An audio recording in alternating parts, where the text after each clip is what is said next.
안녕하세요. 서울대 꼴찌 이성빈입니다. 오늘은요, 오랜만에 또 카메라를 켰는데, 일단 제가 주문한 건 호식이 2마리 치킨. 저 좀 가성비 팔아서 호식이 2마리 치킨에 뭐가 제일 맛있죠? 매운 간장. 메간이 진리죠? 교촌 치킨을 누른다는 그 메간 한번 시켜봤습니다. 메간이랑 양념 해서 윙봉 세트로 시켰고요. 네, 안녕하세요. 서울대 꼴찌 이성빈입니다. 원래 오늘 이렇게 방송이래. 촬영을 할 생각이 아니었는데, 내일이 현충일이거든요. 그런데 전 당연히 일하러 나올 거라고 생각을 했어요. 안 쉬고. 근데 내일 휴일이래요. 그거를 제가 퇴근하기 30분 전에 알게 됐습니다. 그래서 집에 오자마자 호식이 2마리 치킨 시키고 맥주를 먹으면서 먹방을 하려고 합니다. 뭐 먹방은 아니에요, 사실은. 제가 뭐 엄청 잘 먹는 것도 아니고, 먹방은 진짜 잘 먹는 분들이 하는 거고, 저는 열심히 먹으면서 토크를 좀 하려고 합니다. 오늘은 무슨 이야기를 할까 생각을 해봤는데, 지난번에 제 이혼 이야기 했잖아요. 별로 많이 관심 없었을 수도 있지만 이혼 이야기 했고, 오늘은 제 본질 서울대 꼴찌에 대한 이야기를 할 겁니다. 서울대 꼴찌는 어떻게 학교 생활을 했는가 궁금하지 않나요? 쟤는 왜 서울대 꼴찌지? 궁금하잖아요. 오늘 보여드릴게요. 말씀드리겠습니다. 아무튼 치킨이 있고, 치킨만 있으면 심심하잖아요. 콜라? 아니죠. 맥주 준비해서 오겠습니다. 조금만 기다려주세요. 뿅! 자, 오늘의 페어링 맥주는 밀러 드래프트로 전했습니다. 밀러 드래프트로 마시고, 잔은 스텔라 아르투아 잔으로 마실게요. 짜잔! 뼈다물 봉지. 아쉽게도 집에 위생장갑이 없습니다. 그냥 씻은 손으로 먹을 거고요.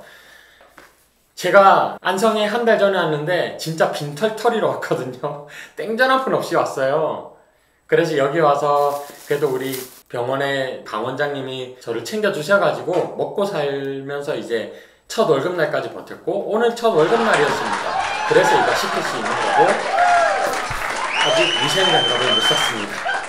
그거는 금방 사겠습니다. 오늘은 씻은 손으로 먹고, 이 페어링 맥주 밀러 드래프트와 함께 한번 신나게 먹어보도록 하겠습니다. 그러면서 이야기도 좀 할게요.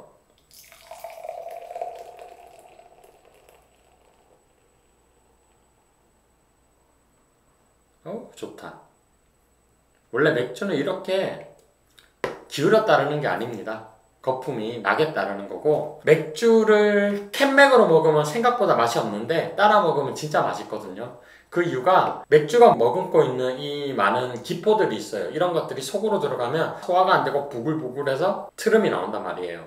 그런데 이렇게 기울이지 않고 따르면 기포들이 이제 약간 거품화가 돼서 위로 올라가요. 그러면서 맥주는 기포가 없는 약간 액체 맥주가 되는 거고, 거품이 이렇게 생성이 되고 그만큼 맛있는 맥주가 되는 거고요. 이렇게 먹어야 트름도 잘 안 나고 깔끔하게 먹을 수 있습니다. 그래서 저는 기울이지 않고 이렇게 마시고요. 맛깔나게 생겼죠? 한번 보실래요? 짠! 맛있겠죠? 치얼스! 드디어 휴일이다. 저 휴일날마다 강 원장님하고 맨날 맛집 돌아다닌다고 쉬지도 못했는데, 내일 드디어 휴일입니다. 현충일. 사랑해. 우리 호국 영령님 사랑합니다. 우리나라 지켜주셔서 감사합니다. 오늘 열심히 먹고 내일 묵념도 하겠습니다.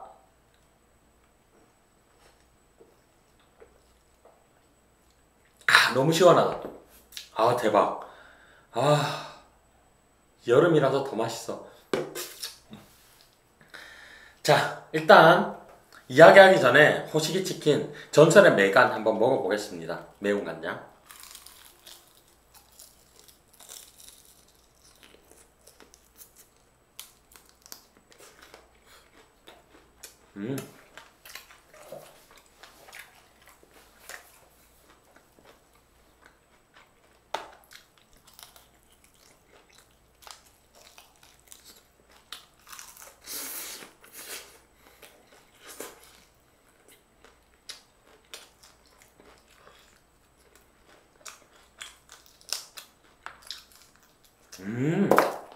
저 사실 처음 먹어보는데 왜 추천하는지 알겠어요. 진짜 맛있네. 그렇게 맵지도 않고. 아, 맥주를 부른다 이거.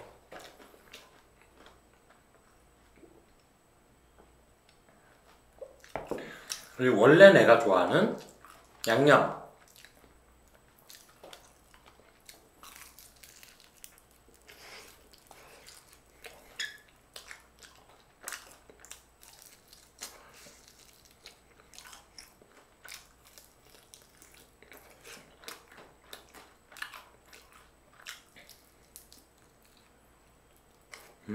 이건 맛있다.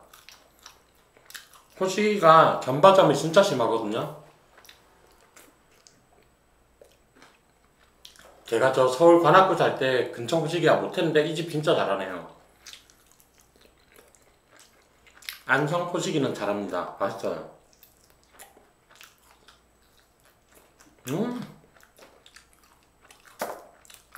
플라윙이 진리다 진리.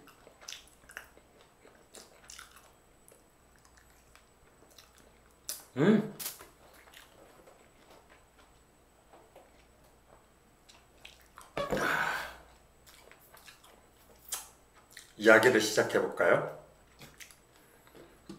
자, 저는 서울대 꼴찌입니다. 아시는 분도 있고 모르시는 분도 있었을 겁니다.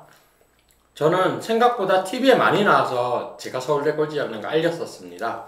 알린 게 아니라 사실 방송이 저를 필요로 했던 거고, 그래서 여러 군데 출연을 했었어요. 대표작 화성인 바이러스, 거기서 서울대 꼴찌남이란 별명을 처음 얻었고요. 두 번째 대표작 SBS 스타킹, 대학생 중에 최고를 가리는 캠퍼스킹 콘테스트에 출연해서 서울대 꼴찌로 나갔습니다. 그리고 제가 우승했습니다. 뭘로 우승했을까요? 스타킹 아시는 분 아시죠? 지금은 안 하는 프로그램이지만 자기 장기 가지고 약간 그런 스타일의 무대잖아요. 놀라운 대회 스타킹. 제가 뭘로 우승했을까요? 저 차력서로 우승했어요. 걸렸어? 테이프에 걸렸어? 보세요? 아, 너무 힘들어하세요. 자, 과연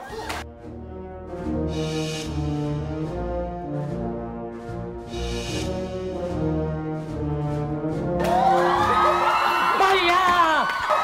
빠이야! 빠이야! 빠이야!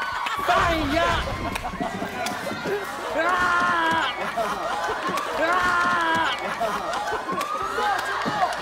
좀 앉아.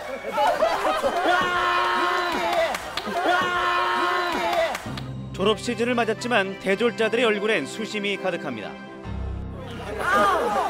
뛰어, 점프, 뛰어, 점프. 점프.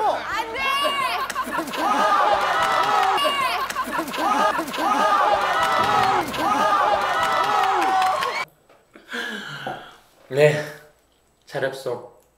그거 스타킹 방송 장면을 제가 좀 가지고 있는데 나중에 좀 보여드릴게요. 그래서 저는 서울대 꼴찌라는 이름을 만방에 알렸고, 스타킹 출연 이후에 나온 책이 서울대 꼴찌라는 책입니다. 제가 쓴 책이고, 그래서 저는 서울대 꼴찌입니다. 자, 그러면 이제부터 제 대학 생활은 어땠을까? 왜 쟤는 서울대 꼴찌인가 궁금하잖아요. 그쵸? 이제 알려드릴 거예요. 대학생으로 가기 전에 고등학생까지 가봅시다. 제 학창시절은 어땠을 것 같아요? 초등학교, 중학교, 고등학교.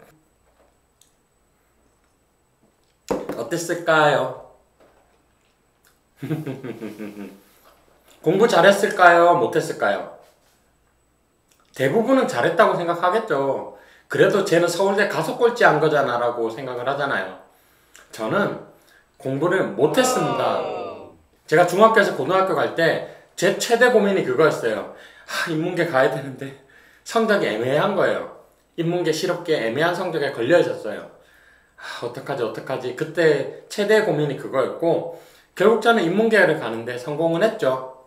1차 지망 떨어지고 2차 지망으로 들어가서 첫 시험 쳤는데 320명 중에 287등, 낮은 성적으로 입학을 했습니다. 그리고 고등학교 3년 내내 제 성적이 내신으로 얘기할게요.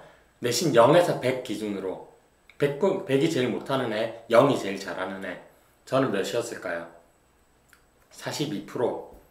중간.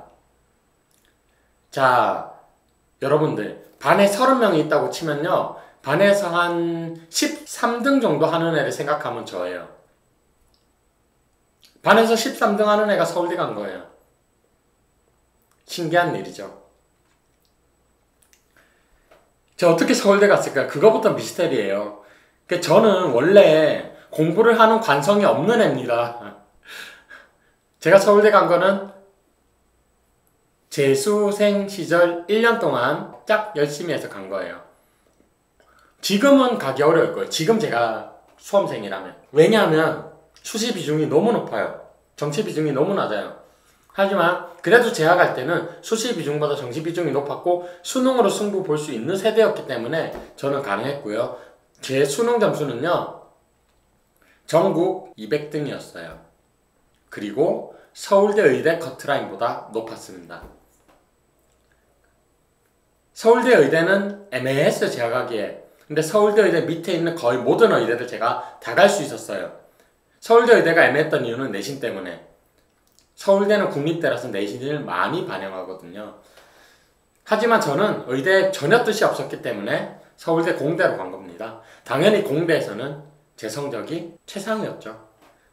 제가 조사한 바에 따르면 제가 1등 아니면 2등이었어요. 공대 전체에서. 수능 점수가. 그래서 수능 점수 더하기 면접, 서울대 면접은요, 앉혀놓고 뭐 교수님이 우리 과에 지원한 동기가 뭡니까? 이런 이야기 절대 안 해요. 그냥 면접 문제가 나와요. 공대는 물리 문제 하나, 화학 문제 하나, 수학 문제, 그리고 전공 문제. 전공 문제가 안 배운 거지만 유추해서 풀어야 돼요. 푸는 시간을 줘요. 그리고 자기 면접 시간에 들어가서 그 풀이를 해야 됩니다. 교수님이 묻는 질문에 대답을 해야 돼요. 이게 서울대 공대 면접입니다. 저는 면접 문제를 올 클리어 했어요. 자, 수능 1등, 면접 문제 올 클리어. 내신은 바닥이었지만 무난하게 1차 합격을 하게 됩니다. 4년 장학금을 받아요. 이제 대학교 들어가서 이제 저는 인생이 탄탄대로로 펼쳐질 수 있을 것 같잖아요. 그랬을까요? 아니요. 저는 공부하는 관성이 없어요. 안타깝게 저는 공부하는 관성이 전혀 없어요. 공부를 못해요. 하려고 해도 못하는 거예요. 그냥 벼락치기밖에 못하는 놈이라고 보면 돼요. 그러니까 장기 레이스를 해야 되는 공부는 저는 할 수가 없어요. 바로 들어가자마자 때려치웠죠. 아, 슬프다. 하나씩 먹고 할게요. 자, 매운 간장.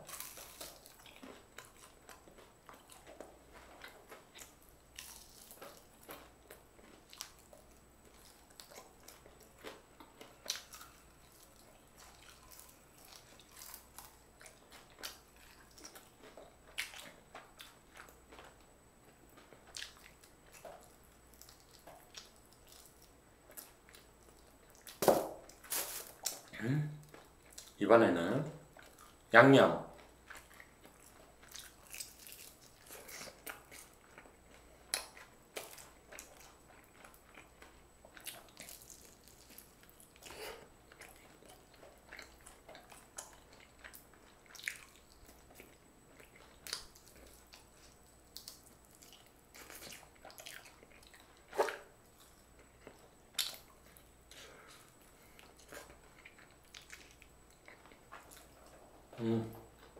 맛있다.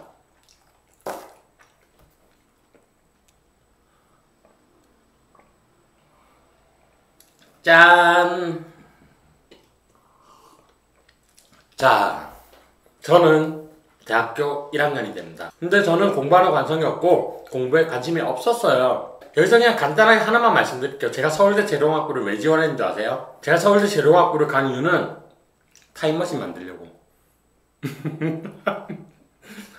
그래서 또라이 소리 많이 들은 거고, 그래서 서울대 꼴찌나무로도 여기저기 출연한 거예요. 근데 실제로 그게 맞아요. 왜냐하면 제가 고3 때 친구랑 우연히 영화 한 편을 봤는데 그 영화 제목이 뭐였냐면 타임머신이었어요. 영화 제목이. 고3 4월에 본 거였거든요. 아, 타임머신 진짜 타고 싶다 이런 생각 가지고 있었는데 한 달 뒤에, 제가 그때 좋은 학생이 아니었어요. 저는 막 수업 시간 4시 되면 야자 안 하고 튀고 뒷담 넘어서 튀고 노래방 가고 그런 애였거든요. 그래서 다음날 선생님한테 혼나기 위해서 선생님실에 불려갔습니다. 학생부실에. 그런데 선생님이 잠깐만 기다려봐라. 이것 좀 하고 이야기하자. 선생님이 이 일을 하는 동안에 제가 잠깐 선생님의 책꽂이를 봤는데 책꽂이에 과학동화 5월호가 한 권 꽂혀 있는 거예요. 심심해서 꺼내들고 표지를 봤는데 오! 타임머신은 어떻게 작동하고 실현 가능한가라는 칼럼이 있는 거예요. 마치 나를 위한 양. 대박! 그 칼럼을 열어 읽었어요. 너무 재밌어. 관심 분야인데 3장 정도 됐어요. 자, 칼럼의 마지막은 타임머신은 불가능하다였는데 그 글을 쓴 사람이 누구였냐면 서울대학교 재료공학부 교수님이었습니다. 그래서 제가 간 거예요. 그분 만나서 타임머신 만들려고. 저는 단순했어요. 아, 서울대 재료공학부는 타임머신을 연구하는 곳이구나 라고 생각을 하고 그 길 가기 위해서 공부를 했는데 입학하자마자 서울대 재료공학부 커리큘럼을 쫙 4학년까지 봤어요. 타임머신에 대한 내용이 1도 없는 거예요. 그래서 공부를 안 한 겁니다. 그래서 공부를 때려치웠어요. 어쨌든 저는 서울대는 오게 된 거죠. 그걸로 인해서. 그래서 공부를 열심히 할 수 있었던 거고. 그래서 서울대 입학했고 1학년이 됐습니다. 제 인생에 서울대가 들어온 건 너무나 놀라운 일이에요. 왜냐면 저 고등학교 찾아가도 선생님들부터 진짜 말이 안 된다는 소리를 많이 해요. 다 저 붙잡고 물어봐요. 야, 네가 어떻게 서울대 갔냐? 거의 그 정도 수준이었어요. 그래서 저는 모교에 가서도 강연을 몇 번 했어요. 그냥 다들 말이 안 된다고 생각하니까 저한테 강연 기회가 오는 거예요. 이제 제 대학생활로 가볼게요. 1학년 입학하자마자 공부를 때려치웠습니다. 근데 1학년 1학기 성적은 나쁘지 않았어요. 왜냐하면 공대 1학년 1학기 성적은 대충 고등학교 3학년 때까지의 수학 능력과 과학, 그러니까 수학과 과학 능력을 거의 복습한다고 보면 돼요. 그러니까 당연히 공대 전체에서 1등을 해서 들어간 제가 수학이랑 과학을 못하겠습니까? 그래서 1학년 1학기 성적이 제 전체 성적 중에 제일 좋아요. 근데 뭐 엄청 좋진 않아요. 딱 중간에 있어요, 중간. 그리고 1학년 2학기부터 바닥으로 떨어지죠. 1학년 2학기부터 바로 학고 받거든요, 학사경고. 하나씩 먹고 갈게요. 자, 매운 간장.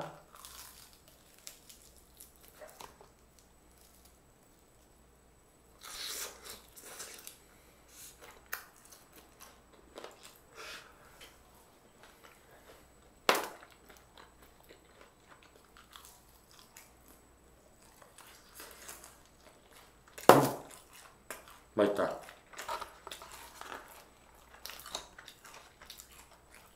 양념.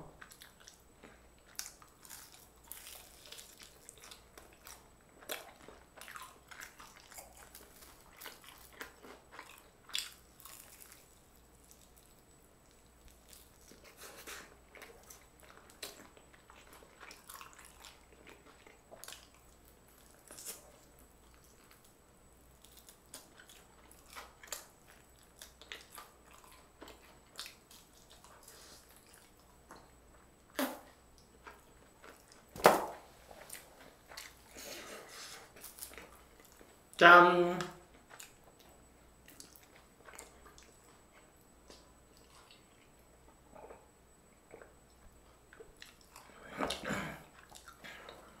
자, 다시 돌아갑니다. 그래서 저는 바로 공부를 때려치우고 1학년 1학기 때는 원래 고등학교 때까지 가닥이 있었기 때문에 성적은 나름 선방을 했지만 2학기 때 바로 학사연구를 받았고요. 그럼 제가 1학년 때 뭐 하고 지냈을까요? 똑같이 공부 안 했어요. 자, 1학년들이 제일 많이 하는 건 뭐죠? 요즘도 하는지 모르겠어요. 저 때 이야기인데 저는 3가지였어요. 첫 번째, 미팅. 두 번째, 소개팅. 세 번째, 동아리 활동.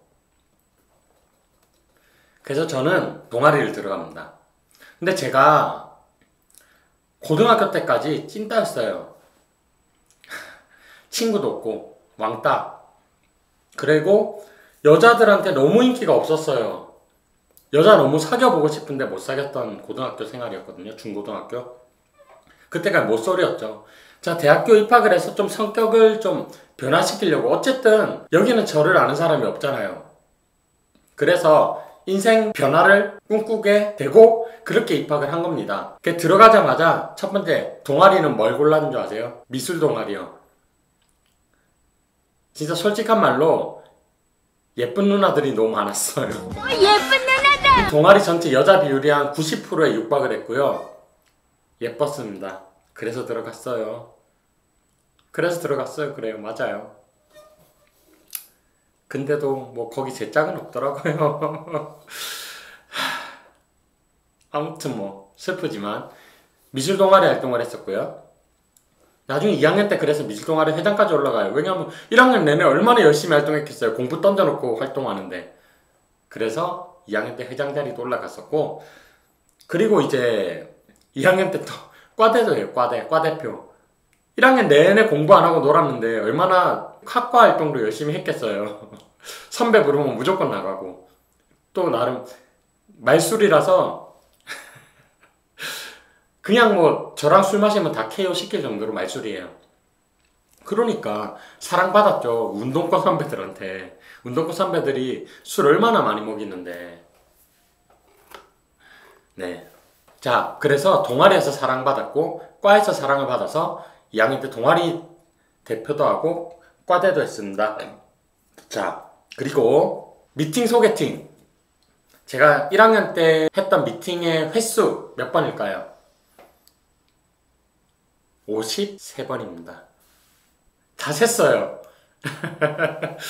저는 왕따고 찐따였기 때문에 그 하나하나가 저한테 의미가 컸단 말이에요. 53번 했습니다. 다 셌어요. 당연히 학과 전체에서 1등. 제가 진짜 웃긴 놈이에요. 왠지 아세요? 공부 빼고 다 1등이에요. 저는 미팅을 53번 하고 소개팅을 13번 했습니다. 합쳐서 66번. 그게 제 1학년 생활이에요. 거의 뭐 365일 중에 66일 보세요. 거의 5점 며칠당 한 번은 무조건 한 거예요. 근데 한창 때 많이 할 때는 일주일 내내 미팅이었어요. 이화여대는 거의 모든 과랑 다 해보는 수준이었어요. 서울대랑 이화여대랑 많이 하거든요. 저 때 특히 많이 했어요. 그래서 1학년 생활은 동아리 활동, 미팅, 소개팅. 그게 제 1학년 때 생활입니다. 그리고 운동권 선배가 부르면 술 얻어 먹으러 가고. 자, 2학년이 되었습니다. 자, 대부분 그래요. 2학년 되면 좀 정신 차리는 친구 나타나고 1학년 때 조금 이제 놀았더라도 혹은 군대 가는 애들 나타나고. 서울대는 군대를 좀 적게 가요. 왜냐하면 그냥 대학원 가가지고 병특으로만 해결하면 간단하거든요. 어차피 서울대 공대 나오면 석사나 박사까지 바른단 말이에요. 그 석박 통합 과정으로 한다고 하면 병역 특례가 돼요. 그거 그냥 대학원에서 병역 특례가 되거든요. 그러니까 대부분 그걸로 해결하는데 저에게 해당되는 말은 아니었죠. 2학년이 되니까 이제 친구가 너무 없는 거예요. 이제 공부를 해야 친구가 있어요. 왜냐하면 다 공부하는데 제가 공부 안 하는데 어떻게 과에 친구가 있겠어요. 이제 그때부터 외로워지기 시작했죠. 그냥 수업도 외롭게 듣고 밥도 이제 외롭게 먹고 그렇게 된 거죠. 2학년 때부터.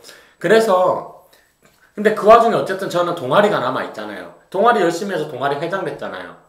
근데 저는 준비되어 있는 사람이 아니었습니다. 많이 부족했어요. 그래서 동아리 회장을 하다가 탄핵을 당했는데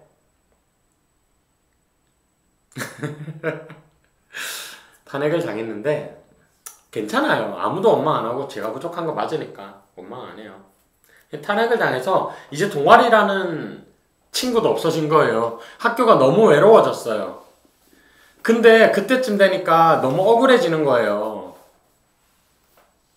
그냥 지금 내 처지가 다시 왕따이자 다시 찐따로 돌아가고 있잖아요. 너무 억울하잖아요.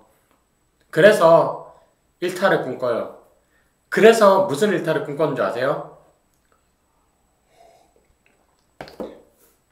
말씀드릴게요. 하지만 하나씩 먹고 이번에는 양념 먼저 먹고 매운 간장 먹겠습니다. 순서로 바꿔볼게요.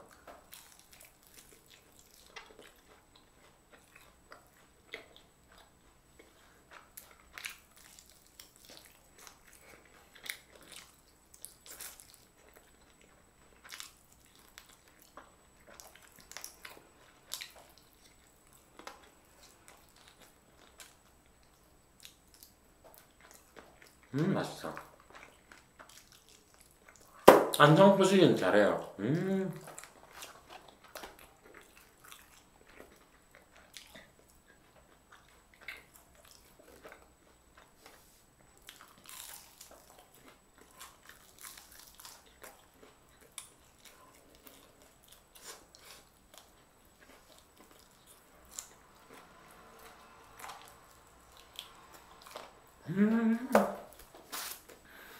예! 맛있다! 맛있다! 맛있다! 맛있다! 맛있다!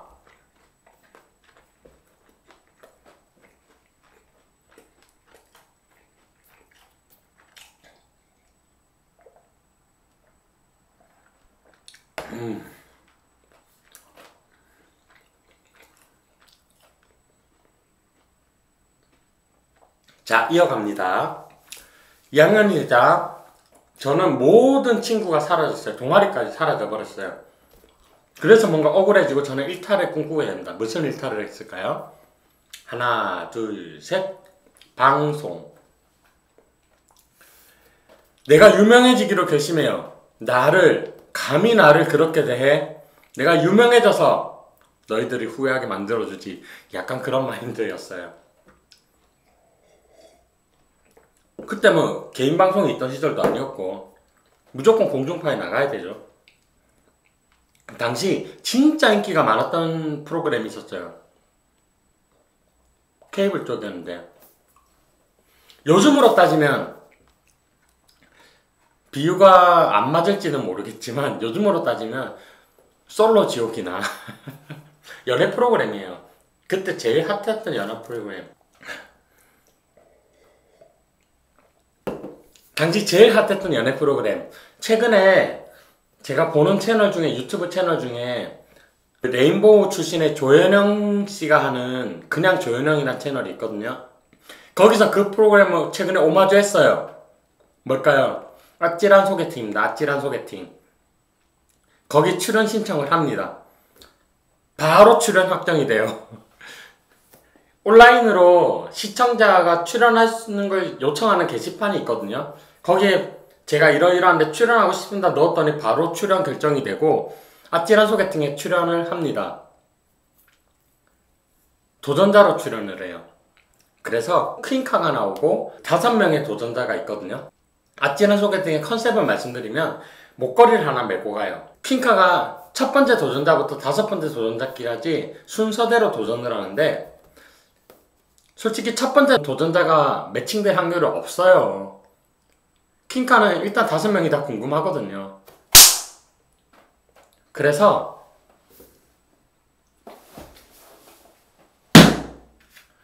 5명이 다 궁금하기 때문에 첫째랑 매칭이 안 돼요. 그래서 그 퀸카는 데이트를 하다가 남자가 마음에 안 드는 구석이 보이면 버튼을 눌러요. 그러면 목걸이에서 막 사이렌 울려요. 그리고 또 데이트하다가 마음에 안 들면 또 울려요. 또 데이트하다 마음에 안 들면 또 울려요. 3번 울리면 탈락입니다. 그렇게 해서 1번이 탈락하면 2번, 2번이 탈락하면 3번, 3번이 탈락하면 4번 이렇게 서바이벌로 가는데 보통 4번 도전자가 제일 매칭될 확률이 높은 순서예요. 실제로. 근데 제가 몇 번이었는 줄 아세요? 4번. 이 제작진은 저를 높게 샀던 거죠. 저라는 사람을. 그래서 저는 뭔가 기대감을 안고 4번 도전자로서 아찔한 소개팅 버스에 탑니다. 거기 이제 조정님이 진행을 하는 거였는데 버스를 타서 신나게 조정님이랑 같이 놀았어요. 안에서 이상한 짓 많이 했고요. 괴물에 나오는 연기를 해보겠습니다 해놓고 어떤 연기를 보여주실 건가요? 괴물 연기를 해보겠습니다. 와 괴물 연기하고 그러고 놀았어요. 아무튼 그래서 4번 도전자 도전하고 탈락했죠. 언밸런스한 패션 감각. 그리고 나중에 노래 부르다 탈락했어요. 노래 해보라고 했는데 노래 못하거든요. 아무튼 하나 시킨 거 다 해야 되는데 어쩔 거예요. 그렇게 해서 저는 아찔한 소개팅에 출연을 했었고요. 출연 이후에 인기가 엄청 많았어요. 그 당시 싸이월드라는 SNS가 있었는데 팔로워가 엄청나게 많이, 팔로워가 아니라 1촌이죠 1촌. 저는 1촌이 정말 많았어요. 그리고 제가 잘하는 거 리더. 고등학교 때까지는 리더랑 인연이 없었는데 대학교 때는 과대도 하고 동아리 대표도 하고 리더에 약간 흥미가 생겼거든요. 그래서 제가 출연하고 나서 아찌나 소개팅 출연자들을 다 모았어요.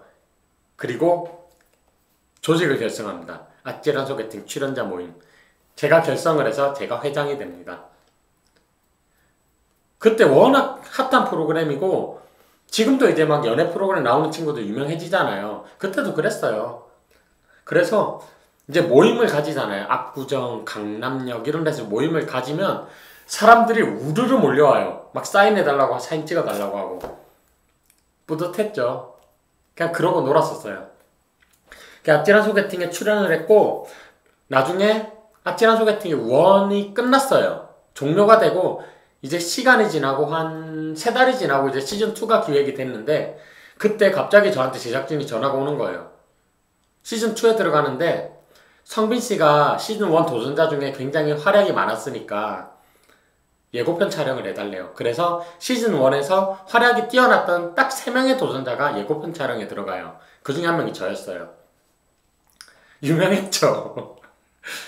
자, 예고편 촬영하고 시즌2에 넘어갔고 이제 뭐 어쨌든 저는 출연하고 끝난 사람이니까 더 이상 그게 없는데 시즌2 근데 이제 나중에 특집편을 한번 편성을 해요.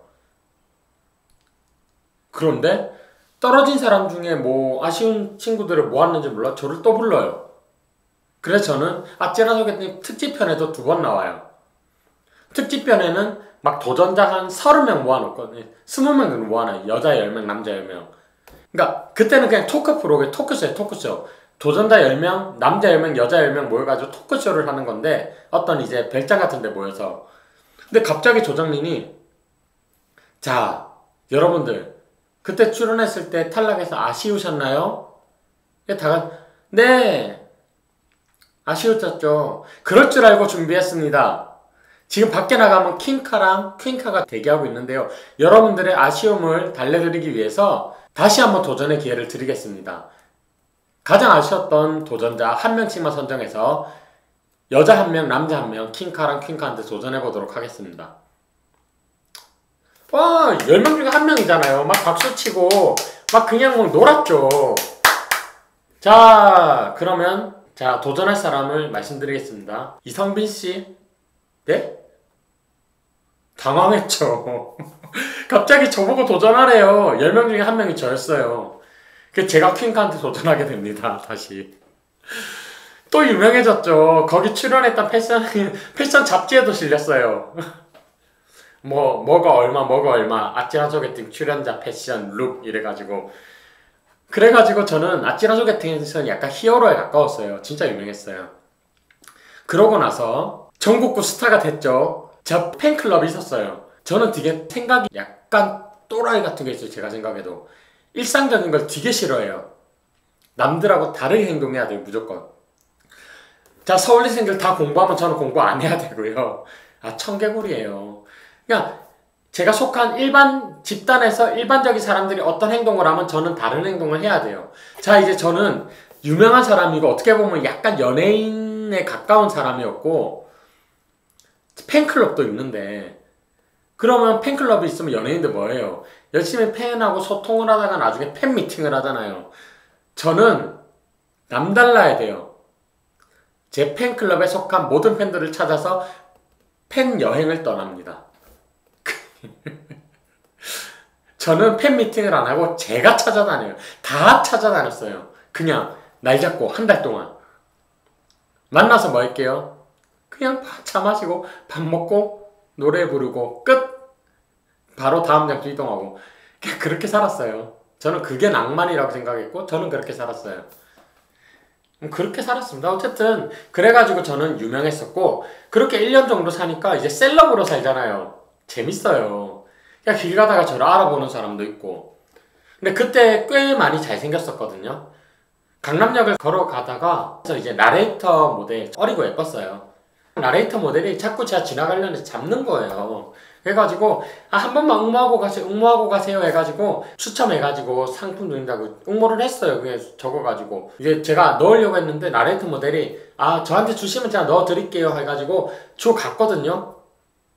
밤에 누가 전화가 왔어요. 여보세요? 여보세요? 여자 목소리인 거예요. 누구세요? 하니까 계속 웃는 거예요. 아, 여보세요? 누구시죠?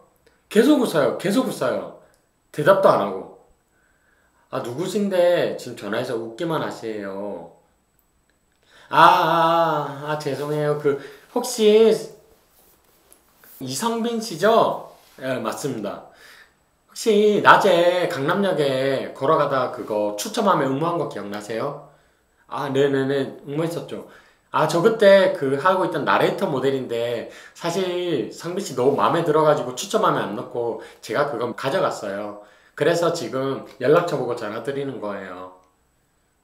성빈 씨 한번 만났으면 좋겠다고 하는 거예요. 그래서 만나서 데이트했어요. 연극 보여준다고 하길래. 알고 보니까 연극영화과 학생이었어요. 재밌었죠. 아, 제가 진짜 조금만 무슨 약간 성욕이라든지 욕망이 있는 사람이면 저는 아마도 요즘 그런 섹스 많이 했을 거예요. 저는 근데 성욕은 있었는데 뭔가 선비 같은 마인드가 좀 강한 사람이어가지고 뭔가 여자와의 관계에서 그런 선을 넘어가진 않았어요. 웬만하면 그랬었어요. 그러면 이 사람은 제 여자친구가 아니잖아요. 그래서 여자분하고 데이트하고 당시 저는 그 생활이 너무 셀럽으로서의 생활이 즐거워가지고 사실 다른 게 눈에 안 들어오던 시절이에요. 그래서 그 여자분이 예쁘고 막 그랬음에도 불구하고 안 사귀었어요. 네, 그랬습니다. 지금 생각해보면 사귈 걸 그랬어요. 지금 생각하니까. 아무튼 그땐 그랬어요. 그렇게 한 1년 정도 생활하고 나니까 갑자기 학교에 학사 경고가 여러 개가 쌓여갑니다. 공부를 안 했잖아요. 2개가 쌓였는데, 그러니까 23살에 제가 아찔한 소개팅 출연하고 이제 1년 동안 열심히 셀럽 활동을 했는데 24살 1학기 때 3번째 학사 경고가 나오게 생긴 거예요. 나 기말고사 열심히 치면 되냐고요? 안 되죠. 이미 수업을 2분의 1 이상 빠져버렸는데 다 F가 나오게 생긴 거예요. 망했다. 학사 경고 3번이면 퇴학. 망했다. 큰일 났다. 어떡하지? 휴학해야 되겠다. 휴학. 이미 수업의 2분의 1선이 넘어서 휴학이 안 됩니다. 라고 뜨더라고요. 망했다. 어렵게 들어온 학기 이렇게 잘린다고? 제가 진짜로 제가 잔머리가 잘 굴러가요. 굉장히 잘 굴러가요. 그래서 저는 어떤 상황에서도 묘수를 발견을 해내거든요. 어떡하지? 잠깐. 군휴학을 찾아봤어요. 군휴학은 국가의 강제명령이기 때문에 휴학기간이 지나도 휴학이 됩니다. 그거다. 급하게 입대 신청을 했고요. 입대 날짜가 정해집니다. 6월 11일. 자, 공식 종강일은 6월 15일이에요. 6월 11일 날 입대 날짜 정해지고 바로 휴학 신청을 넣습니다. 저 6월 11일 날 입대하니까 학교 끝까지 못 다닙니다. 6월 15일 날 종강하잖아요. 받아들여집니다. 군휴학을 하고 6월 11일 날 입대를 하게 돼요. 24살에. 자, 그렇게 해서 저는 군대를 갔던 거고, 자, 이제 그러니까 24살 1학기 때 공부는 이제 더 이상 머리에도 안 들어오는 시기예요. 계속 놀았잖아요. 1학년 때 미팅 소개팅하고 놀고, 2학년 때 그냥 동아리 활동하다가 탄핵당하고 뭔가 인간관계 다 나가리 되고, 그 다음에 이제 막 복수하겠다면서 이제 방송활동 시작해서 23살, 24살까지 방송활동하고 막 잡지에 저 모델 촬영도 많이 했어요. 저 잡지 모델도 많이 했고, 24살이 돼서 이제 입대를 좀 앞두고 있었는데 심심하잖아요. 학교는 왔는데 공부는 하기 싫어요. 수업은 들어가기 싫어요. 그래서 학교 현수막만 내보고 다니는데 갑자기 현수막에 뭐 새로운 거 하나 붙은 거예요. 학교 축제가 이제 좀 있으면 펼쳐지는 기간이었는데 축제에 관해 현수막이 하나 붙었어요. 불타는 청춘은 도전하라. 서울대 복싱 대회. 우와! 나 불타는 청춘인데 바로 서울대 복싱부로 달려가서 참가 신청을 넣습니다. 문제는 저는 복싱을 배운 적이 없다는 거죠. 하지만 자격 조건, 복싱에 관심이 있는 복싱을 안 배웠거나 복싱을 배운 지 한 달이 안 되는 사람이 자격 조건이었어요. 그러니까 피가 끓어서 간 거죠. 출전하기 전에 복싱부에 가서 기본기 30분 동안 기본기 간단하게 배웠습니다. 그냥 간단하게, 정말 간단하게 배우고 링에 올라가요. 저는 78kg 이하급에 출전했고 과 후배 중에 저랑 체격이 비슷한 애가 있었는데 걔가 저랑 같이 출전했거든요. 저보다 하나 낮은 체급에. 걔는 올라가자마자 개발렸어요. 그리고 제 78kg급이 됐죠. 출전했어요. 올라갔어요. 제가 승부욕이 무지하게 셉니다. 저는 게임에서 지는 법이 없어요. 그러니까 복싱도 지기 싫은 거예요. 아무리 초짜라고 해도. 그 복싱 대회 몇 등 했을까요? 우승했습니다. 금메달.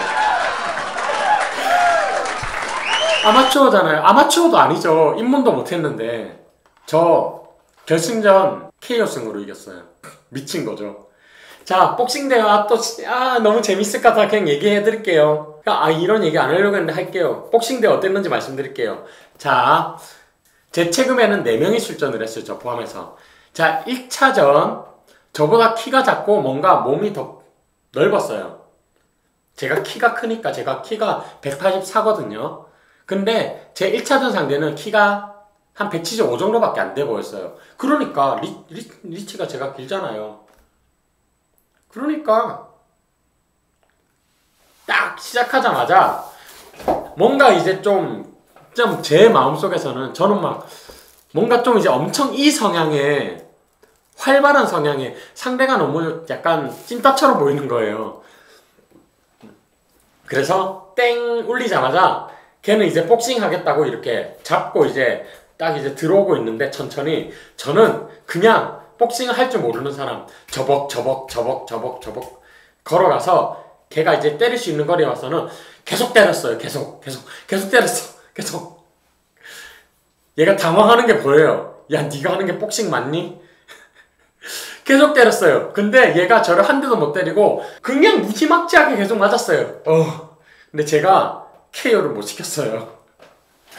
계속 때렸는데 얘가 엄청 휘청거리는데 안 쓰러지는 거예요.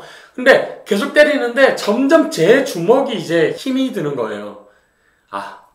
글러브가 생각보다 무겁다는 걸 그때 알았어요. 휘두르다 이제 나중에 근육통이 와가지고 나중에 못 휘둘러요. 이 친구는 이제 점점 제 힘이 약해지니까 점점 정신을 차리게 되죠. 이제 이 친구가 정신을 차릴 때쯤 땡 공이 울렸어요. 그리고 각자의 코너로 갔죠. 자, 1라운드 내내 저는 한 대도 안 맞았습니다. 저는 이제 약간 체력 회복할 시간을 벌었다 생각했고 2라운드 공이 울리자마자 저는 이 친구를 작살내겠다는 생각으로 2라운드 딱 시작하자마자 또 저벅 걸어갔어요. 그리고 이제 이 친구를 끝내버리겠다고 주먹을 이제 막 휘둘리려고 하는데 주먹이 안 올라갑니다. 근육통은 쉽게 없어지지 않아요. 주먹을 휘두르려고 하는데 안 올라가요. 주먹 휘두를 수가 없어요. 근육통 와가지고 1라운드 내내 이러고 있으니까 근육통이 너무 세게 와가지고 자, 2라운드 내내 제가 얻어맞았습니다. 2라운드 내내 얻어맞았어요. 주먹이 안 올라가는데 3라운드가 됐습니다. 드디어 중앙에서 만났어요. 힘겹게 제가 주먹을 올려서 걔를 한 대 때려요. 그리고 그 다음에는 얘가 힘겹게 주먹을 올려서 저를 한 대 때렸어요. 서로 주먹이 안 올라가가지고 진짜 힘겹게 서로 한 대씩 번갈아 가면서 때리면서 3라운드가 끝났습니다. 3라운드 끝나고 든 생각. 자, 이제 판정으로 넘어가잖아요. 심판이 제 손과 그 친구 손을 잡고 있었거든요. 자, 판정. 저 속으로 제발 져라. 나 이기기 싫다. 나 결승전 진출할 생각 없다. 그냥 졌으면 좋겠다. 제발 내 손이 올라가면 안 된다. 표정 관리하면서 내 손 올라가면 안 된다. 내 손 올라가면 안 된다. 제발. 자, 판정하겠습니다. 자, 이 경기의 승자는 당황했어요. 제 손이 올라갔어요. 망했다. 겉으로 환호하는 척은 했죠. 망했다. 망했다.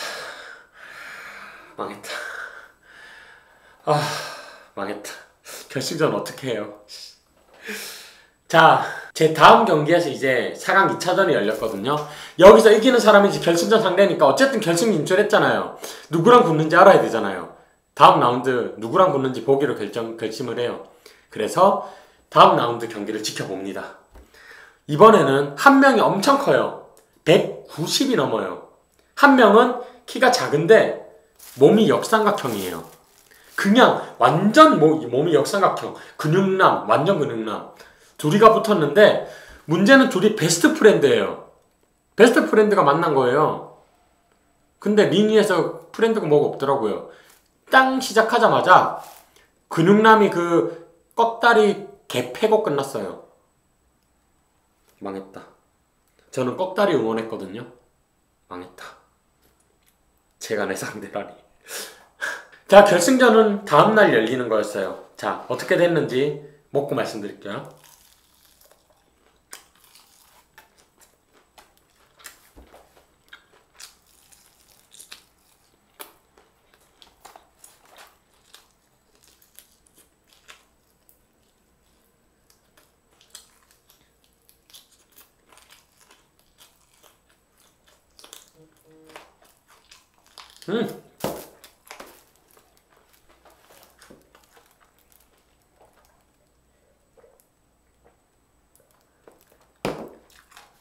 아,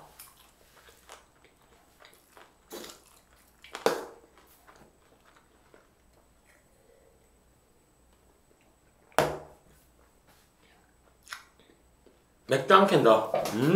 짠! 이번 맥주는 쿠퍼스. 제가 옛날에 호주 살았었어요. 이거 호주 맥주예요. 호주 맥주를 제가 개인적으로 좋아하거든요. 포엑스, VB, 그리고 투히스, 쿠퍼스 많은데 호주 맥주입니다. 자, 다음 날이 됐습니다. 저는 속으로 기우제를 지냈어요. 제발 비와라. 야외 특설링이었거든요. 비와라, 비와라, 비와라, 비와라. 난 결승전 치를 생각이 없다. 비와라, 비와라. 다음 날이 됐습니다. 폭우가 쏟아져요. 예스! 살았다. 경기는 열리지 않겠구나. 자, 경기 취소 문자를 기다려요. 왜요? 이 폭우에 어떻게 경기가 열려요? 취소 문자를 기다립니다. 안 와요. 취소 문자가 안 와요. 하루 종일 폰에 붙들고 있는데 취소 문자가 안 와요. 혹시 몰라서 그냥 제 경기가 열리기로 예정된 시간에 학교에 가봅니다. 폭우가 쏟아지고 있어요. 갔는데 경기를 하고 있더라고요. 이 미친놈들이. 경기를 하고 있었어요. 막 미끄러지고 난리 나요. 링 위에서. 근데 경기를 하고 있었어요. 지들은 막 천막 밑에서 중계하고 있고, 미친놈들이. 어쨌든 제가 올라갈 시간이 됐고 저는 속으로 생각했죠. 아, 이 날씨에 경기를 하겠다는 생각을 어떻게 해. 내 상대방이 안 올 수도 있겠다. 그 경기 시작 시간이 됐고, 자, 이성빈 하고 링 위에 올라갔어요. 자, 상대방 이름 띠 없었습니다.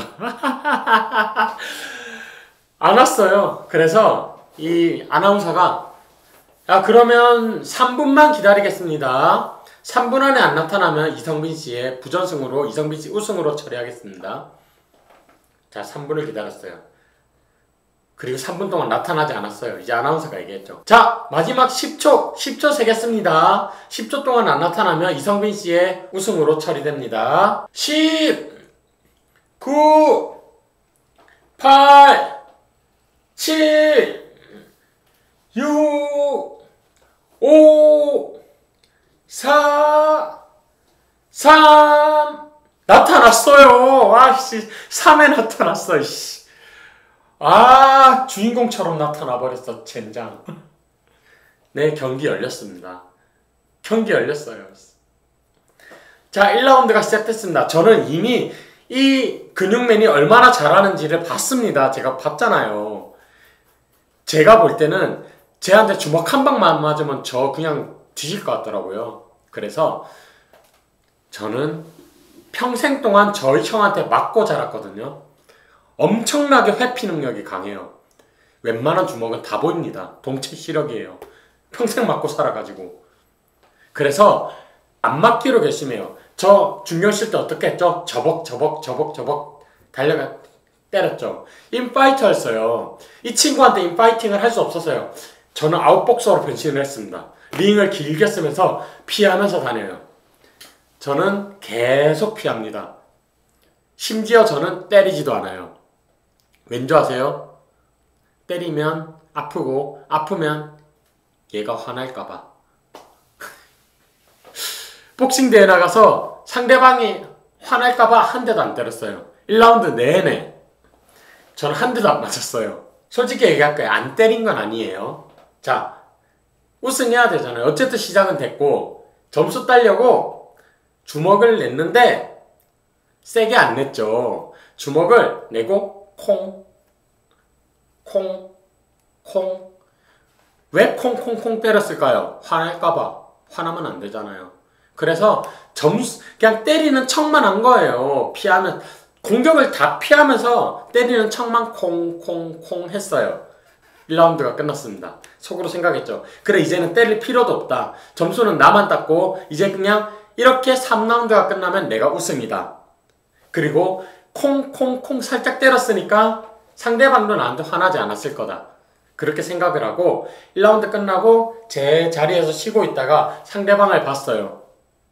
화나 있더라고요. 왜지? 나 화나게 한 적 없는데? 화나 있었어요, 분명히. 2라운드가 시작됐어요. 저는 결심했어요. 다시는 때리지 않겠다. 때리는 건 나쁜 거야. 자, 2라운드 내내 피해 다니고 단 한 번도 주먹을 내지 않습니다. 하지만 이 화나 있는 친구는 갈수록 더 화가 나더라고요. 얘는 뭐지? 나 안 때렸는데 왜 화가 나는 거지? 이제 나중에 이 친구가 화를 주체를 못하고 너무 저돌적으로 달려와서 미친듯이 주먹을 휘두르기 시작하는 거예요, 저한테. 저 무서워서 더 다가가지 않았어요. 그러다가 잠깐 딴 생각하는 사이에 코너에 몰렸습니다. 처음으로. 망했다. 코너에 몰렸고 이 친구는 제가 코너에 몰렸다는 사실을 딱 보고 온 힘을 다해서 주먹을 휘두릅니다. 이렇게. 주먹을 팍! 그리고 저는 그 주먹을 바라보면서 우와, 저거 맞으면 진짜 죽겠다 하면서 고개를 숙여서 피해요. 주먹은 제 머리 위를 갈랐고요. 그러고 제가 다시 일어났는데 상대방 이 친구가 몸이 이렇게 돌아가 있는 거예요. 그냥 온 힘을 다해서 이렇게 주먹 휘둘러서 몸이 돌아가 있었어요. 제 눈앞에 이 상태인 거예요. 이 상태로. 그래서 이 친구가 몸이 돌아가 있는데 제가 한 대도 주먹을 안 휘둘렀다고 했잖아요. 근데 저 갑자기 야, 나도 복싱 대회 나왔는데 주먹 한 번만 제대로 휘둘러 보자 싶어가지고 몸이 돌아가 있는 이 친구에게 온 힘을 다해서 스트레이트를 꽂았어요. 여기에. 그러고 이 친구의 팔이 빠졌습니다. 더 이상 경기를 할 수 없었어요. KO 승. 주먹 한 방에. 그래서 저는 우승을 했습니다. 그게 제 24살이에요. 또라이 맞죠? 서울대 꼴찌가 어떻게 살았는지 보라고요. 함부로 자기가 서울대 꼴찌라고 얘기하지 말라고. 이 정도는 돼야 서울대 꼴찌라고.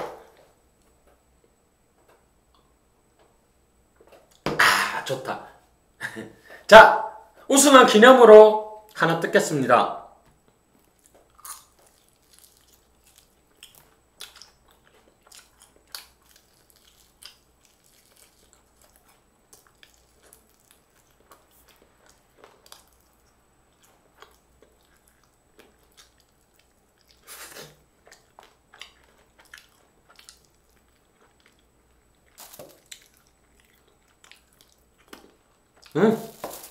이게 맛있다.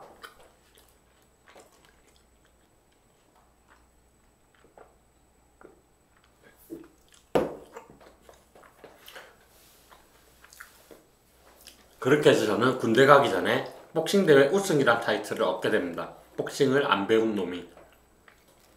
그리고 군대 갔다 왔죠. 너무 급하게 간 군대라서 준비가 안 돼 있었어요. 말했잖아요. 학사경고 피하려고 군 휴학을 빌미로 간 군대라고. 그래서 군생활 진짜 힘들었어요. 너무 갈굼 많이 먹었고, 그리고 나중에 부대가 너무 힘들어가지고 저 강원도 인제에서 복무했거든요. 힘들어서 나중에 파병을 결심해요. 그냥 5만 파병에 다 집어넣어요. 그냥 이 부대만 벗어났으면 좋겠다 이 생각이었거든요. 근데 다 떨어져요. 부대에 남았어요. 그렇게 제 군생활이 지나갔고요. 그럼 군대 갔다 오면 이제 대부분 그렇잖아요. 군대 갔다 오면 이제 정신 차리고 뭐 해봐야지. 나이가 들었으니까 취직 생각도 하고 많은 생각을 해야 될 거 아니에요. 저 안 했어요.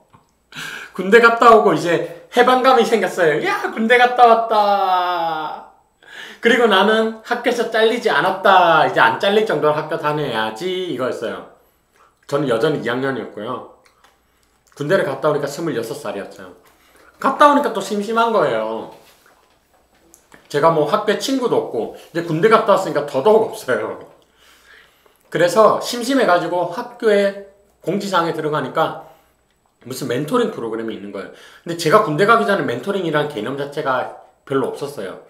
갔다 오니까 갑자기 멘토링의 붐 시대가 열린 거예요. 온갖 멘토링이 다 올라와요. 뭔지 몰라도 다 지원했어요. 그리고 다 너무 재밌는 거예요. 가니까 멘토들 커뮤니티가 있고 뭔가 동아리 활동처럼 돌아가는 거예요. 다들 거기 빠져가지고 멘토링 열심히 하고, 그리고 또 저의 이 끊겼던 방송 커리어를 이어가기 위해서 또 시청자가 출연 가능한 방송에 출연 신청을 해요. 그게 바로 화성인 바이러스였습니다. 화성인 바이러스에서 바로 연락와요. 서울대 꽃이남. 바로 연락와서 출연해가지고 김구라, 김성주, 이경규 3명하고 방송을 해서 개또라이가 돼서 나와요. 전 국민에게 이제 욕을 바가지로 먹기 시작해요. 27살 때. 너무 욕을 많이 먹으니까 이제 뭔가 삶의 희망이 점점 희박해져 가는 거예요. 이게 아닌데. 난 그냥 약간 개그하듯이 웃기려고 나간 건데 제 삶이 욕을 먹고 있는 거예요. 그래서 도피를 결정해요. 그래서 1년 뒤에 28살 때 호주로 갑니다. 워킹홀리데이를. 여전히 학교 졸업 생각이 없어요. 학교는 여전히 2학년이었고요. 여전히 모든 휴학을 다 쓰고 놀았어요. 또라이죠. 이 정도 돼야 서울대 꼴찌 한다니까요. 워킹홀리데이 1년 떠나요. 어머니가 그때 너 학교는 제발 졸업 좀 해라. 저 워킹홀리데이 갈 겁니다. 학교 졸업하고 가면 안 되겠니? 지금 갈 겁니다. 안녕히 계세요. 다녀오겠습니다. 저는 결심한 건 바로 해야 되는 성격이에요. 그래서 워킹홀리데이 떠나고 1년 있다 오고 저 29살에 돌아왔어요. 갔다 와서 뭐 할게요? 공부했을까요? 졸업해야 되니까? 아니요. 호주에서 큰 세상에서 새로운 문물을 보다 보니까 새로운 생각이 든 거예요. 제가 호주 워킹홀리데이 때 제 직업이 뭐였는지 아세요? 또 남들 하는 게 싫어서 남들 안 하는 거 했어요. 일반적으로 하는 거, 첫 번째, 영어 못하고 좀 자신 없으면 농장, 공장에 가요. 두 번째, 시티에서 일하는 친구들, 좀 영어 자신이 없으면 뭐 한다? 하우스키핑을 해요. 호텔 청소. 이거, 시트 갈고, 청소하고. 좀 영어 자신 있는 애들은 백잡을 가가지고 뭐, 키친핸드 같은 거, 주방 보조 같은 거 해요. 진짜 잘하는 애들은 홀서빙도 하고요. 근데 저는 영어 못해요. 애매해요. 근데 남들 다 하는 거 하기 싫어. 농장, 공장, 하우스키핑 다 남들 많이 하니까 싫었어요. 남들 안 하는 거 하고 싶어요. 청개구리라서. 그게 뭐 했는 줄 아세요? 누군가가 우연히 어떤 친구를 만나서 이야기를 들었는데 자기는 뭘 하려고 하는데 여자애였어요. 재밌겠다. 나도 그거 할래. 그게 바로 유모였어요. 내니, 베이비시터. 남자 내니. 저 내니였어요. 애들을 돌봤죠. 저는 남자애 둘이를 돌봤고요. 실제로 호주에서 남자 유모가 더 인기 많아요. 왠지 아세요? 희소성도 있는데 애들하고 너무 잘 놀아주니까. 호주 사람들은 애들을 체력적으로 놀아주는 걸 좋아하거든요. 남자 유모들은 잘 놀아주잖아요. 같이 공놀이도 하고 뛰어다니고. 그래 인기가 많았고 저는 6개월 동안 유모를 했어요. 그리고 영어를 많이 늘었죠. 영어가. 입주 유모였으니까. 그리고 6개월 지나면 이제 한국 들어와야 되잖아요. 그래서 돈 벌어야 되겠다 싶어서 하우스키핑을 시작했고, 하우스키핑도 그냥 도시에서 한 게 아니라 한 달 정도 사실 커리어만 남기고, 왜냐면 다른 데 들어가려면 나 여기서 일했다라는 게 커리어에 있어야지 유리하니까 한 달 정도 커리어만 남겨놓고 이제 한국인 아무도 없는 곳으로 떠나야 되겠다 생각하고, 또 또라이같이 한국인 없는 곳으로 가요. 마그네틱 아일랜드 들어보셨어요? 남들 다 하는 거 싫어해. 나는 근본적으로 마그네틱 아일랜드로 갑니다. 한국인 한 명도 없는 곳으로. 거기서 하우스키핑을 해요. 떼돈 벌었습니다. 한 달에 1,000만 원 벌었습니다. 마지막 3달 동안 3,000만 원 벌고 들어왔고, 그렇게 한국에 들어와서 공부했을까요? 아니요. 저 공부하는 관성이 없어요. 뭐 했을까요? 호주에서 보고 온 이 좋은 것들, 유머했다고 했잖아요. 저 아이들 데리러 맨날 학교에 갔고요. 학교에 가면 학교 수업 참관도 한 번씩 하거든요. 와, 교육이 너무 좋은 거예요, 호주는. 한국에 이 좋은 교육을 들여와야 되겠다. 그래서 한국에 돌아오자마자 대안교육을 만들겠다고 뛰어들어요. 기업으로서. 그래서 스타트업을 시작한 거예요. 1년 동안, 그러니까 3,000만 원 가지고 온 거는 3달 만에 끝났어요. 3,000만 원이 사업에 있어서는 큰 돈이 아니더라고요. 다 녹아버리고 이제 빈털터리 생활을 9개월 동안 하다가 국가에서 주는 지원금들이 많더라고요. 청년 사업을 지원한다고. 그래가지고 지원서를 계속 넣었어요. 계속. 넣다 보니까 노하우가 생기고 넣다 보니까 뭐가 되고 해가지고 1년 만에 사회연대은행이라는 데서 하는 사회적 기업가 육성사업에 합격을 해서 나라 지원금 3,000만 원 받고 사무실 받고 본격적으로 사업을 시작합니다. 그리고 그 사업이 3년 정도 버티다가 망해요. 스타트업이. 그래서 저는 IT도 시도했고 교육사업도 시작했는데 결국은 다 망했어요. 빚은 산더미로 늘어나고. 그래서 제가 좀 유망해가지고 대한민국 창업리그라는 게 있어요. 창업자들한테. 거기 출전해서 예선 3위도 해가지고 상금도 받고, 무슨 프랜차이즈 협회에서 하는 또 공모전에서 뭐 2등 해가지고 500만 원도 받고, 이런 식으로 유망했어요. 그리고 나라에서 주는 지원금도 여러 차례 받았어요. 제가 아마 나라에서 주는 지원금은 1억을 조금 넘게 받고요. 나라에서 주는 대출, 청년 사업에 저금리 대출도 한 1억 5천 정도 받았어요. 유망했죠. 하지만 망했습니다. 그러니까 저는 뭐가 부족한 게 있어요. 그런 걸 하기에는. 디테일이 좀 부족하긴 해요. 이상은 엄청나게 큰 사람이고 이상을 향해서 아무 생각 없이 달려갈 수 있는 사람인데, 저 같은 사람한테는 정말 꼼꼼한 실무자가 있으면 엄청 시너지가 나는데 일단은 그런 결과를 내지 못했습니다. 꼼꼼한 실무자가 될 만한 친구는 있었어요. 그건 결국 제가 못했다는 거예요. 그래서 3년 동안 학교는 휴학을 다 끝내고도 안 돼가지고 창업 휴학이라는 게 새로 생겼어요. 나라에서 창업을 지원하는 바람에 창업 휴학까지 하고 3년을 더 보냈어요. 그리고 쫄딱 망하고 금융권의 빚이 1억 5천 정도 생기고 저는 빈털터리가 됐죠. 이제 더 이상 힘이 없었어요. 왜냐하면 더 이상 나라 지원금도 못 받아요. 받을 거 다 받았기 때문에 저 같은 사람한테는 이제 지원 안 해줘요. 그러니까 이제 뭐 하겠어요. 빚쟁이죠. 32살에 학교는 2학년, 여전히 2학년. 이 정도 돼야 서울대 꼴찌 하는 겁니다. 알겠어요? 내가 서울대 꼴찌예요. 알겠죠? 어쨌든 32살에 여자친구가 있었어요. 그때는. 여자친구가. 근데 저는 또 무슨 자신감인지 그냥 백수처럼 지내다가 할 일도 없고 하니까 맨날 여자친구 직장에 데리러 가요. 데리러 가서 나름 또 사업을 제기를 해보겠다고 혼자 사업 계획서는 열심히 또 쓰고 있습니다. 나라 지원금도 다 따가지고 딸 것도 없으면서. 그 여자친구 회사 앞에 카페에서 맨날 쓰고 여자친구 끝나면 데리고 같이 오고 이런 식으로 연애를 하다가 32살에 백수의 빚쟁이가 되고 33살에 결혼을 합니다. 돈 한 푼 없이. 어떻게 보면 제 전 와이프는 지금 이혼했으니까 전 와이프는 대단한 사람이에요. 제가 부족했던 걸 수도 있어요. 물론 뭐 어떻게 이혼했든 간에 제가 부족했던 걸 수도 있어요. 왜냐면 전 처음부터 부족했으니까. 32살은 1년 동안은 빚쟁이의 백수로밖에 보낼 수 없었고 학교로 돌아가기도 힘들었어요. 이제 뭐 없잖아요 저한테. 33살이 됐습니다. 근데 33살이 됐을 때 결혼을 이제 앞두고 있었고 당연히 이제 여자친구 부모님의 시선도 곱지 않았고 뭐 저희 부모님도 곱지 않은 건 똑같았긴 했지만 아무튼 그런 상황에서 결혼을 강행을 하게 됐는데 당시 여자친구이자 이제 곧 결혼할 사람이 공방을 갖고 싶다고 하더라고요. 패션 디자인 전공이었거든요. 저를 만날 때까지는 직장인이었는데 저를 만나고는 약간 꿈이 생겼나 봐요. 저처럼. 그래서 공방을 갖고 싶은데 돈이 없잖아요. 그겠죠. 공방 가질 수 있어. 너는 깨끗하잖아.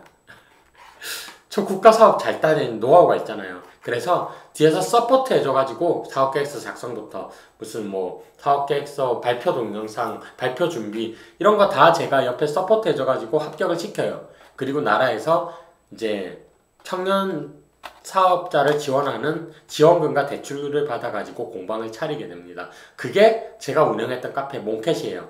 뭐 카페가 아니라 공방인데 왜 카페가 됐냐면 공간이 생각보다 넓은 곳을 찾았어요. 그래서 공간이 남으니까 거기 제가 카페를 차렸고 그게 대박이 난 겁니다. 그게 몽켓이라는 카페예요. 나중에는 카페가 너무 잘 되니까 공방을 안 하게 돼요. 왜냐하면 제 첫째 딸이 태어나고 둘째 딸도 임신하고 그렇게 되면서 그렇게 했어요. 아무튼 그렇게 해서 저는 몽켓을 운영하고 몽켓을 운영하는 동안에 그리고 가장으로서 딸이 한 명이었다가 또 나중에 한 명이 더 생기고 그런 가족을 이끌고 있었는데 제가 어떻게 학교를 다닙니까? 생업에 열중을 했죠. 그리고 그때 학교를 자퇴했어요. 왜냐하면 휴학을 더 못하는데 학교에 남아있을 수가 없잖아요. 자퇴는 청년 사업가들이 자퇴를 많이 해요. 왜냐하면 자퇴를 하는 이유는 돌아갈 수 있기 때문이에요. 지금은 학교에 돌아가기 힘들지만 언젠가 돌아가려면 자퇴를 해야 돼요. 왜냐하면 한 번 재입학이 가능하거든요. 학교 규칙상, 교칙. 그러니까 이거는 교육법상 가능한 거예요. 누구나. 그래서 자퇴를 해요. 저도 나중에 돌아갈 생각으로 자퇴를 한 거예요. 그리고 몽켓을 7년 정도 열심히 하다가 나중에 돈을 많이 벌었죠. 몽켓이 워낙 잘 됐으니까. 한 37, 8쯤 됐을 때 이제 학교를 졸업해보겠다고 돌아가게 돼요. 제가 남은 기간이 1년이었거든요. 1년이 뭐냐면 재학연한이라는 거예요. 재학연한은 8년이라고 공평하게 주어지고 8년이라면 16학기거든요. 16학기 안에 너는 모든 학점을 채워서 졸업을 해야 돼. 너는 아무리 늦어도 16학기 안에는 해야 돼. 이게 재학연한이에요. 제가 14학기는 다녔고 2학기가 남은 상태에서 학점이 너무 많이 남은 상태였어요. 근데 계산을 해보니까 졸업이 불가능한 상태는 아니었거든요. 그 2개 학기를 학점을 꽉꽉 채우면 졸업을 할 수 있는데 문제는 전공이라는 거죠. 저는 학교 그나마 다녔던 시간도 재밌게 다니고 싶어서 체육만 했어요. 제가 나중에 한번 제 성적에 대해서도 한번 이렇게 브리핑을 해드릴게요. 되게 웃겨요, 성적도. 아무튼 체육만 열심히 하고 전공은 거의 안 들어가지고 들어야 될 전공 수업이 너무 많이 남은 거예요. 심지어 공대 전공이에요. 얼마나 어려워요, 서울대 공대 전공. 수업도 다 영어로 합니다. 어쨌든 졸업해야 되니까 돌아가서 들었죠. 들었고 안 들리는데 계속 듣고 시험 치고 F는 안 받아야 되니까 노력하고 그렇게 하다가 결국 졸업을 성공했고 제 졸업 평점은 모르겠어요. 이거는 제가 장담할 수는 없는 건데 저보다 졸업 평점이 낮으면 졸업 불가능입니다. 제 졸업 평점이 2.02예요. 졸업 평점은 2.00 미만은 졸업을 못하게 돼 있어요. 그게 2.00 미만은 졸업증 안 준다는 소리예요. 그냥 퇴학이에요. 제가 2.02로 졸업했어요. 저보다 낮은 성적은 학교에 남아있을 수 없을 확률이 높습니다. 2.00 존재할까요? 2.00 미만이 퇴학이기 때문에 2.00까지 가능한데 저 2.02거든요. 2.01은 나올 수가 없어요. 학점상. 2.00 아니면 불가능하다는 건데 있을까요? 제가 서울대 꼴찌 맞아요. 아무튼 저는 2.02로 어거지로 졸업을 하고 그때 이제 무슨 사건이 터지면서 이제 이혼이 탁 가고 저는 카페도 탁 망하고 반병신이 돼요. 건강도 나빠지고 할 수 있는 힘도 없고 빚도 어마어마하게 많고 그렇게 하는데 근데 제가 나쁘게 산 적이 없거든요. 항상 나쁘게 산 적이 없어요. 그리고 도전적으로 살고 저를 좋아하는 사람들이 많았어요. SNS에도 많았고 그러니까 제가 망해가지고 빚더미에 쌓여있고 나중에 막 빚독촉만 핸드폰을 키기가 무서웠다니까요. 그냥 다 금융권에서 빚독촉만 하는 거예요. 어쩌겠어요. 인생 망했는데. 정말 인생에 해안이 많이 들었는데 저를 건져내겠다고 많은 사람들이 도전을 하는 거예요. 제 인생 망하면 되는데 왜 못 망하게 하지? 사람들이 계속 도와줘요. 선생님 너무 좋은 사람이잖아요. 아, 형은 할 수 있어. 힘내. 내가 도와줄게. 성빈아, 나 있는 대로 와라. 내가 도와줄게. 엄청 많이 도와줘요. 그냥 저는 이제 사람 보는 것도 무서워가지고 대인기피증까지 생기는 상황이었거든요. 인생이 망했는데 금전적으로 이제 핸드폰 키기도 무섭고 제가 뭐 누구랑 소통하겠어요. 이제 카페까지 망하고. 근데도 사람들은 근근히 저를 계속 찾아와가지고 저를 살려내려고 하는 거예요. 착하게 살았나 봐요. 그래서 저를 살려내려는 사람의 손을 몇 번 거쳐서 결국에는 여기 경기도 안산까지 온 겁니다. 여기에는 제 대학교 선배님이 계셔서 온 거고, 그게 선배님이 지금 치과 원장님으로 계시는데 치과에 불필요한 포지션으로 저를 영입했어요. 유튜버. 전무후무 유튜버를 영입하고 월급도 많이 주시고, 그리고 무엇보다 저의 모든 자유를 존중해주세요. 네가 하고 싶은 대로 해라. 너 어차피 촬영도 하고 편집도 하는데 돌아다녀도 된다. 굳이 출근 안 해도 된다. 네가 하는 일들이 밖에서도 할 수 있잖아. 진짜 배려 많이 해주세요. 내가 밖에서 뭐 할 줄 알고. 근데 저를 믿으세요. 그게 그냥 저와의 신뢰관계가 두터운 거죠. 그래서 저는 자유롭게 유튜브 촬영도 하고 편집도 하고 형님 계속 하라는 것, 해달라는 것도 해드리고. 근데 해달라는 게 사실 별로 없어요.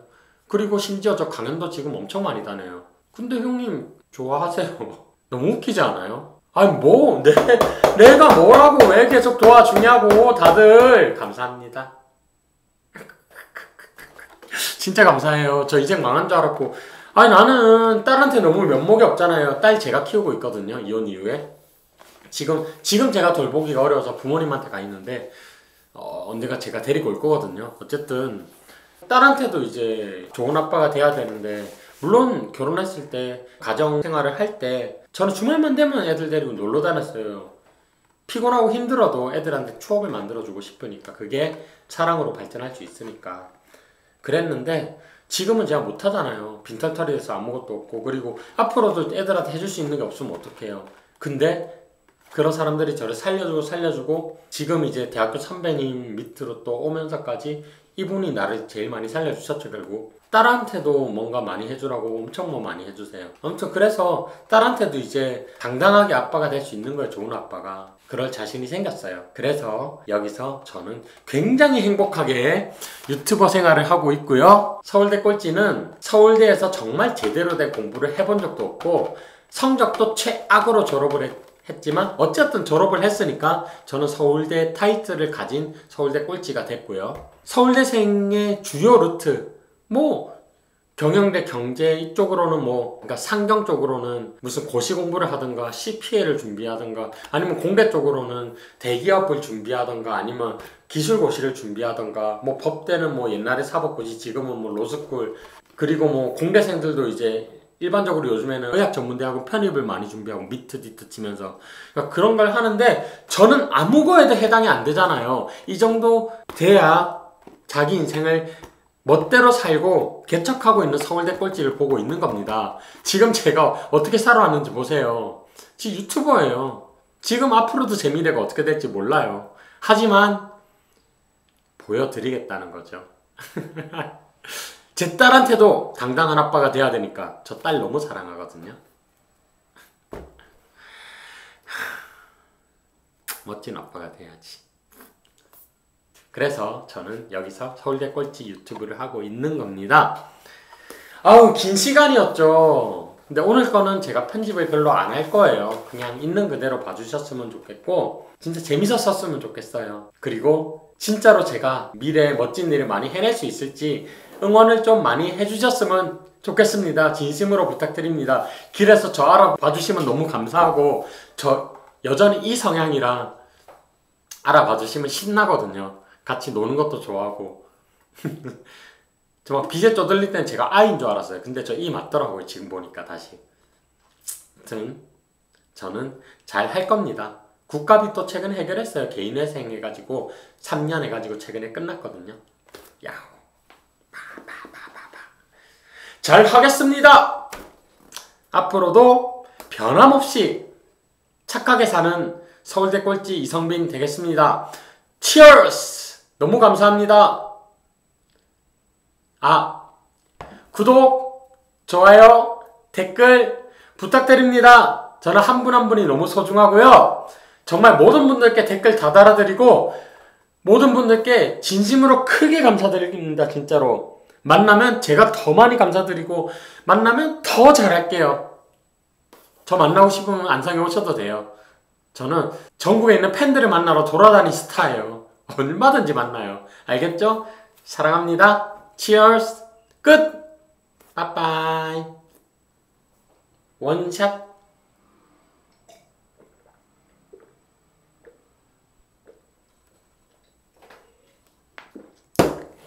끝. 서울대 꼴찌는 나야 나.